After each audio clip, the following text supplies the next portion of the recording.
जय गुरुदेव गणेश जी। जय गुरुमा रिद्धि सिद्धि जी। जय माता दी। दोस्तों, आप सभी का स्वागत है हमारे YouTube चैनल महाकाली ज्योतिष में।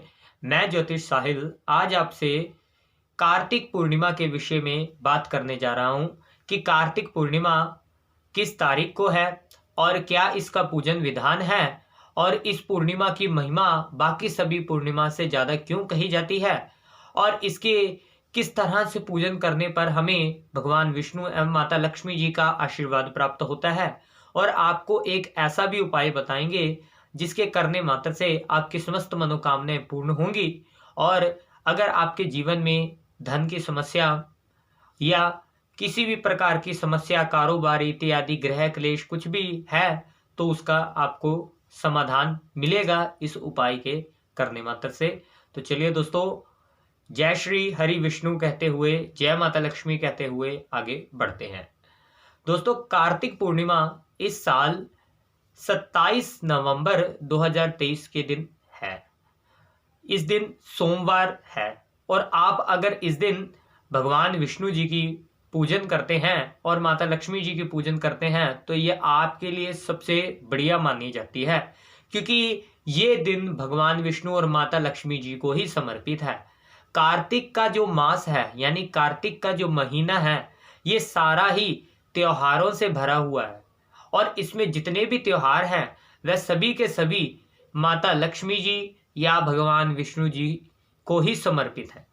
तो अगर इस मास में आप पूजन ना कर भी सके तो परंतु अगर आपने कार्तिक पूर्णिमा के सिर्फ एक दिन भी आपने पूजन कर ली या व्रत जप तप कुछ भी दान पुण्य इत्यादि कर लिया तो आपको सारे मास यानी पूरे एक महीने की गई पूजन का फल, यहाँ तक दिवाली इत्यादि सभी त्योहारों का फल भी आपको मिल जाएगा। तो दोस्तों, मैं आपको ये बात बता देना चाहता हूं कि जो कार्तिक का पूर्णिमा है, इस दिन अगर आप गंगा यमुना ऐसी पवित्र नदियों में या किसी तीर्थ स्थान पर जाकर स्नान करते हैं तो आपके समस्त पाप भी नाश हो जाते हैं। जी हाँ दोस्तों, इस दिन स्नान करने का किसी नदी पर या किसी तीर्थ स्थान पर जाकर बहुत महत्व बताया गया। तो इस दिन अगर आप स्नान करते हैं तो ये आपके लिए बहुत बढ़िया है। और इस दिन स्नान करने के लिए मैं भी इस बार सिद्ध श्री बाबा बालकनाथ जी के मंदिर शातलाई हिमाचल प्रदेश जा रहा हूं। तो बाबा जी के दरबार पर स्नान कर कर आप सभी की मनोकामनाओं की पूर्ति के लिए हम बाबा जी के चरणों में जा रहे हैं और यही प्रार्थना करेंगे कि कार्तिक पूर्णिमा के इस शुभ अवसर पर बाबा जी सभी भक्तों पर अपनी कृपा बरसाए रखें और सभी की समस्त मनोकामनाओं को पूर्ण करें।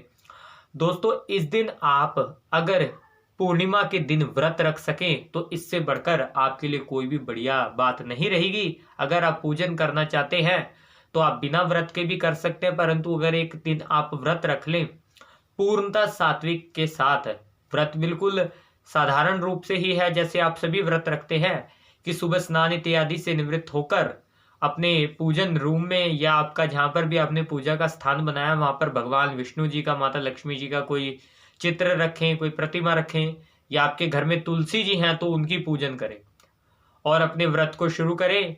भगवान विष्णु जी को या तुलसी माता जी को पूज रहे हैं तो आप वहां पर हल्दी की गांठ 2 की संख्या में या 7 की संख्या में चढ़ाएं।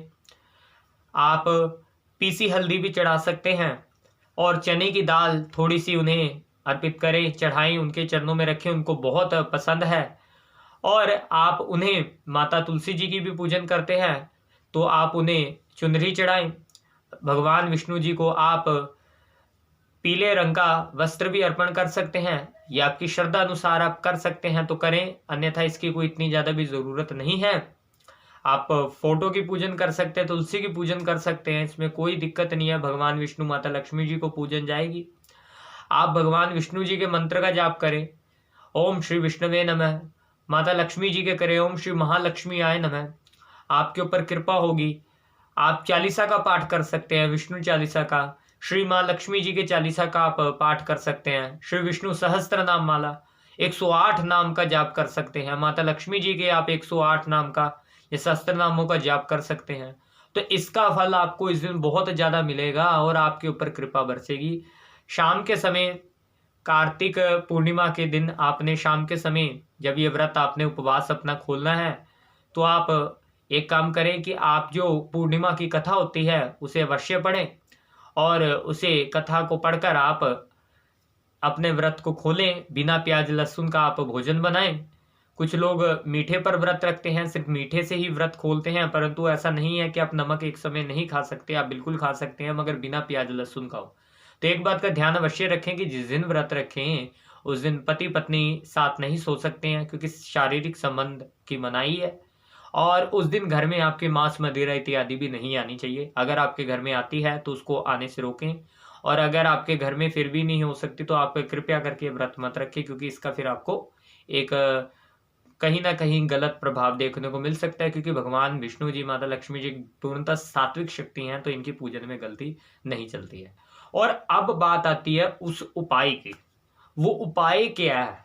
तो देखिए, मैंने आपको ये बता दिया कि भगवान विष्णु, माता लक्ष्मी जी का पूजन करें, माता तुलसी जी का पूजन करें, बहुत फलित होगा आपको।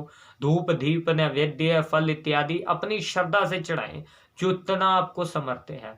अब उपाय सुनिए, मैंने पहले भी ये बताया है, ध्यान से सुनिएगा। अगर आप महीने में एक बार व्रत रख सकते हैं, पूर्णतः सात्विक रह सकते हैं, मांस मदिरा इत्यादि सभी बुरी आदतों से दूर, लाटरी सट्टा जुआ इत्यादि इन सभी बुरी आदतों से दूर रहकर अगर आप महीने में एक बार जो पूर्णिमा आती है, कार्तिक पूर्णिमा से शुरू कर महीने में आने वाली हर एक पूर्णिमा पर आप अगर 12 पूर्णिमा के व्रत रख लेते हैं, तो मैं मानता हूं कि इससे बढ़कर आपकी कोई भी सरल उपाय नहीं है। एक बार की बात है, जब भगवान विष्णु से श्री नारद जी ने पूछा कि प्रभु, धरती पर जो लोग दुख भोग रहे हैं अपने कर्मों के अनुसार, इनके दुखों से छुटकारा पाने का सबसे सरल उपाय क्या है? तो वो उपाय जो मैं आपको बता रहा हूं वही श्री हरि विष्णु ने बताया था कि अगर कोई पूर्णिमा के व्रत रखेगा, पूर्णमासी के व्रत रखेगा, और खास कर इसका महत्व तब भी बढ़ जाता है कि अगर वो कार्तिक पूर्णिमा से शुरू कर ले, अन्यथा किसी भी पूर्णिमा से करेगा फल वैसे रहेगा, परंतु कार्तिक पूर्णिमा की महत्वता बहुत है। तो अगर उन्होंने बोला था कोई पूर्णिमा के व्रत रखेगा तो कली काल विकराल में भी वो सतयुग जैसे सुख भोगेगा और मरने के उपरांत बैकुंठ धाम को प्राप्त हो सकता है। स्वर्ग तो कुछ बात बहुत बाद की है। तो इतना ज्यादा महत्व बताया गया इस व्रत का। पूर्णिमा के व्रत पर मैंने ऑलरेडी एक वीडियो बनाई है, इसकी महिमा पर, इसके विधान पर भी मैं आपको वीडियो लेकर आऊंगा। तो दोस्तों, आप इस दिन जितना हो सके, अगर स्नान किसी जगह पर करने जा सकते हैं, किसी तीर्थ स्थान पर या किसी नदी पर, पवित्र स्थान में, कोई तालाब में, तो अगर आप कर सकते हैं तो अवश्य करें। अगर आप नहीं भी कर सकते हैं तो एक काम जरूर करें, नहाते समय थोड़ा सा गंगा जल अपने पानी में मिक्स कर लीजिए और उसको आप उससे स्नान करें, तो आपके पापों की आप क्षमा याचना करें। भगवान की कृपा आपके ऊपर, आपके परिवार पर बनी रहेगी। और इस दिन पूजन अपने सामर्थ्य अनुसार, अपने कुल देवी देवता का पूजन भी अगर आप करते हैं तो ये भी आपके लिए बहुत बढ़िया है। और खास कर भगवान विष्णु, माता लक्ष्मी जी का पूजन इस दिन बहुत ही ज्यादा पुण्यदायी एवं फलदायी होता है।